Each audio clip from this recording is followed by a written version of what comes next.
चलिए, प्रश्न के माध्यम से हम लोग आधुनिक भारत को समझ रहे हैं। आज इसका तीसरा सीरीज है, तो आज देखते हैं। तो आज का पहला क्वेश्चन है डचों ने मलय जल डमरू मध्य एवं इंडोनेशियाई द्वीप समूहों से किसको निष्कासित किया था? डच लोग कह रहा है कि डचों ने मलय जल डमरू मध्य कहाँ है? तो दक्षिण पूर्वी एशियाई देशों में है ना।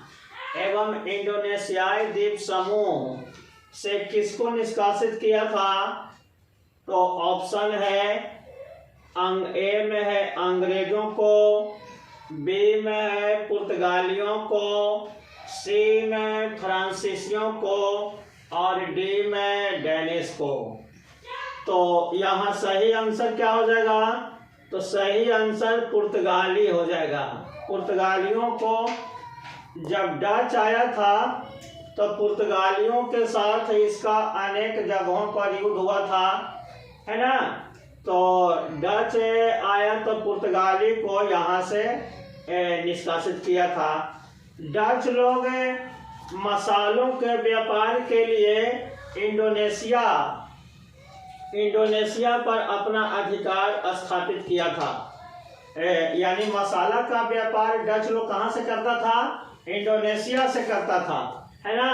अब भारत से किस चीज का निर्यात करता था या व्यापार करता था? तो वस्त्र का, है ना। भारत से वस्त्र का और डच लोग मसालों का व्यापार जो है इंडोनेशियाई द्वीप, जिसे मसाला द्वीप भी कहा जाता है, वहां से करता था। वहां पहले पुर्तगालियों का अधिकार था, लेकिन डच लोग आया तो पुर्तगालियों को वहां से भगाया और अपना मसालों पर कब्जा जमाया। तो डच जो है पुर्तगाली से काफी शक्तिशाली था। इसका नौसैनिक शक्ति जो है पुर्तगाली से ज्यादा मजबूत था, है ना। तो कई जगहों पर पुर्तगालियों को डचों ने पराजित किया था। तो यहाँ सही आंसर हो जाएगा पुर्तगाली। चलिए दूसरा क्वेश्चन देखते हैं। दूसरा क्वेश्चन है भारत डचों के महान वाणिज्यिक श्रृंखला के एक कड़ी थे। निम्नलिखित में से किस स्थान पर डचों ने भारत में अपने व्यापारिक केंद्रों की स्थापना नहीं की थी? यानी डच लोग जो भारत आया था तो कहाँ अपना फैक्ट्री या अपना वाणिज्यिक इकाई स्थापित नहीं किया था, यही क्वेश्चन है। तो मसूली, इसका ऑप्शन है ए में है मसूलीपट्टनम, बी में पुलिकट, सी में बिमलीपट्टनम और डी में है कालीकट। तो यहाँ सही आंसर क्या हो जाएगा? सही आंसर हो जाएगा कालीकट, है ना। कालीकट में डचों के द्वारा किसी प्रकार का कोई व्यापारिक केंद्र स्थापित नहीं किया गया था, है ना। डच लोग जो है भारत के पूर्वी तटों पर अपना व्यापारिक केंद्र ज्यादा स्थापित किया था।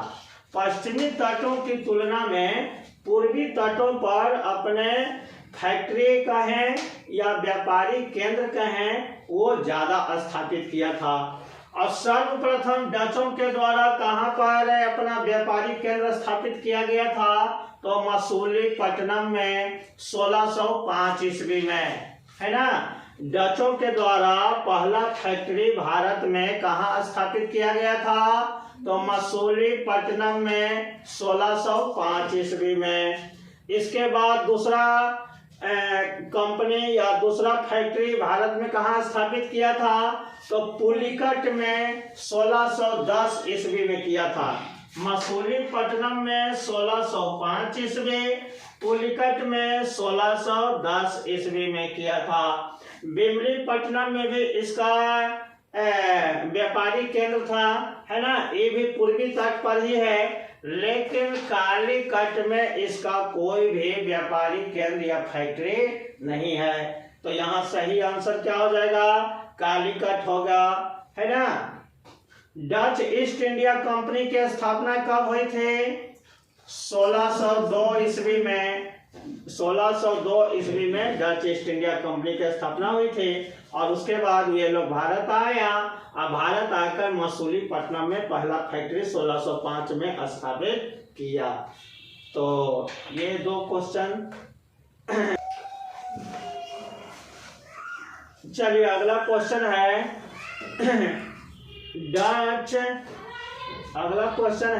डच पूर्व मंडल तटीय प्रदेश से मुख्य रूप से क्या निर्यात करते थे? है ना, डच पूर्व मंडल तटीय प्रदेश से यानी पूर्वी तटीय प्रदेश से 2 है ना, एक पश्चिम तटीय प्रदेश, एक पूर्वी तटीय प्रदेश। तो पूर्वी तटीय प्रदेश से मुख्य रूप से क्या निर्यात करते थे? है ना, तो ऑप्शन है, ए में है वस्त्र, बी में है नील, सी में मसाला और डी में है सोरा। तो इसका सही आंसर क्या होगा? तो पूर्वी तटीय प्रदेशों से डच लोग वस्त्र को, यहाँ से किसका निर्यात करते थे? वस्त्र का निर्यात करते थे, है ना।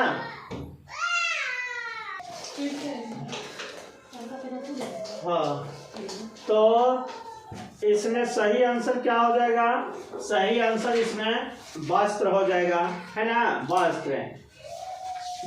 तो यहाँ से क्या डच लोग जो है भारत में ज्यादातर अपना फैक्ट्री कहाँ स्थापित किए थे? पूर्वी तटीय प्रदेशों में, कोरोमंडल तट जिसको बोलते हैं उस पर, है ना। और ये लोग मसाला का व्यापार इंडोनेशिया से करता था और भारत से ज्यादातर वस्त्र का निर्यात करता था, है ना। ज्यादातर ये लोग भारत से क्या निर्यात करते थे? वस्त्र का निर्यात करते थे। तो इसमें सही आंसर होगा वस्त्र। सोरा, डच लोग भारत में सोरा कहाँ से लाता था? तो पटना में 1632 ईस्वी में डच लोग अपना फैक्ट्री स्थापित किया था, यही पटना में, है ना, 1632 ईस्वी में। और पटना से अफीम और सोरा का व्यापार किया जाता था। तो पूछता है कि डच लोग पटना के फैक्ट्री से मुख्य रूप से किसका व्यापार करते थे? तो यहाँ से सोरा और अफीम का व्यापार किया जाता था। सोरा जिसे साल्ट पीटर कहते हैं, साल्ट पीटर यहाँ खूब होता था, है ना। तो ये हो जाएगा। चलिए अगला क्वेश्चन है, वह अग्रणी डच कौन था? वह अग्रणी डच कौन था जिसने भारत में वाणिज्यिक संभावनाओं का पता लगाया और पूर्वी देशों की यात्रा से संबंधित उसकी पुस्तक पश्चिमी देशों में खलबली मचा दी?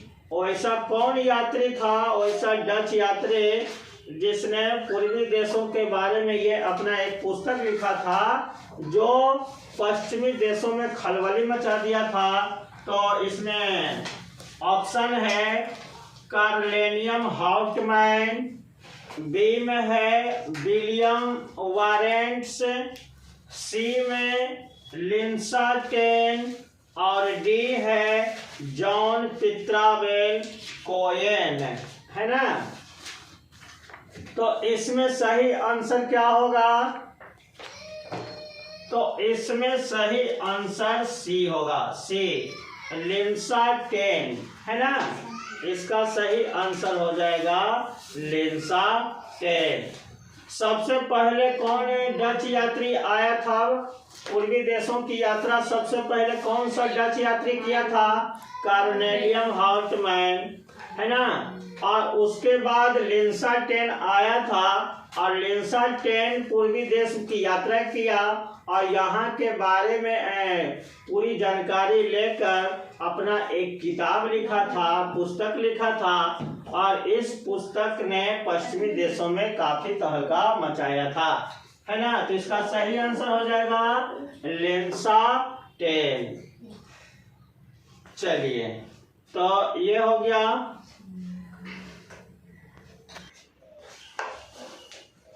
चलिए, अगला क्वेश्चन है डचों के वाणिज्यिक गतिविधियों के संबंध में कोरोमंडल तटीय प्रदेश, जहां पहले डचों ने पुलिकट को और फिर नागपट्टनम को अपना मुख्यालय बनाया था, का क्या महत्व था। क्वेश्चन कर रहा है कि डचों की वाणिज्यिक गतिविधियों के संबंध में कोरोमंडल तटीय प्रदेश, जहां पहले डचों ने पुलिकट को और फिर नागपट्टनम को अपना मुख्यालय बनाया, का क्या महत्व था।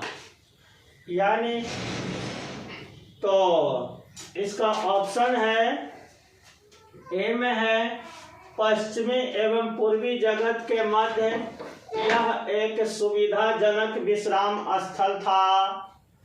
बी में है